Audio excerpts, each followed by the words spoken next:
So, as somebody who admits to being a people pleaser, that could be a really tough issue to deal with when you're trying to be genuine, trying to be authentic, trying to be kind of your true self or what have you. Really just have objective, truthful conversations. That can be super difficult. So, I thought I'd give 3 tips today that I've found super helpful when dealing with people pleasing, particularly when you're interacting with somebody else, right, in a conversation or something where there's some information you need to give them that's maybe going to be uncomfortable in some way.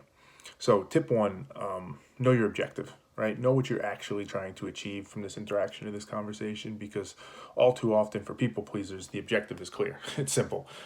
It's minimize friction in this conversation, keep things as comfortable and easygoing as possible, make sure this person doesn't think any less of me. That's the objective.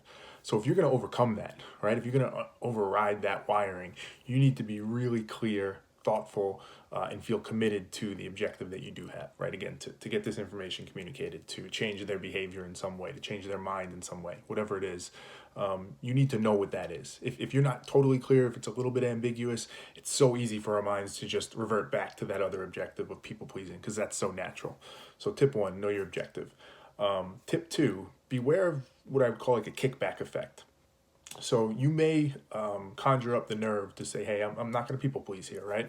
I'm going to know my objective. I'm going to have conviction towards it. I'm going to stick to that objective. And you might even see some initial success where in that conversation, that person kind of takes that and says, oh, wow, let's assume it's some sort of critique or feedback or something like that. And they say, I didn't realize I was doing that. Yeah, I'm definitely going to change that now. I'm going to try and get better.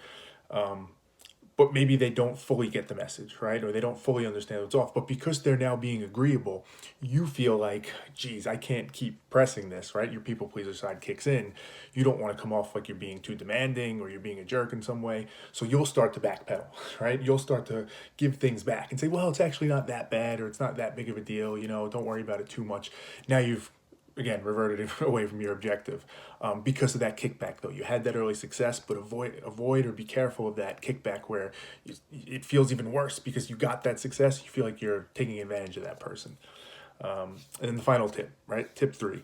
A lot of this comes down to awkwardness and comfort with awkwardness and discomfort.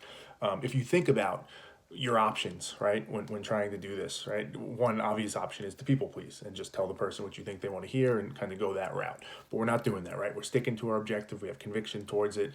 We're watching out for the kickback, and we're really staying true to this. Well, where does that leave you? What choices do you have, right? The most logical choice would be to try and, be honest with the person, be thoughtful, maybe allow silence to sit for a while, right? If they start struggling with the feedback you gave them, you don't have to make them feel better in the moment. Let there be silence. If they say something that you didn't think about or didn't consider and you don't have a reaction yet, right? You can say that, right? I don't have a reaction to this yet. I have to think about that first. So many times for people pleasers, it's so easy or it's so uncomfortable to have that silence, or to have a situation where, again, you feel like you're taking too much. We have to be okay with that, right? Or we're so worried that we need to tell them what we think they want to hear. So if they say something, we have to react to it. There's just this strong, I call it like a gravitational force towards people pleasing, and a lot of it is from these things, these awkward moments. So you have to be able to embrace that awkwardness, be comfortable with the discomfort, because that's always going to be there. If you're afraid of that, if you run away from that, well, that's how you end up back people pleasing. So hopefully those 3 tips are helpful. As I said, things that I try and implement and execute, and I've found that it helps me be more authentic and genuine to who I want to be.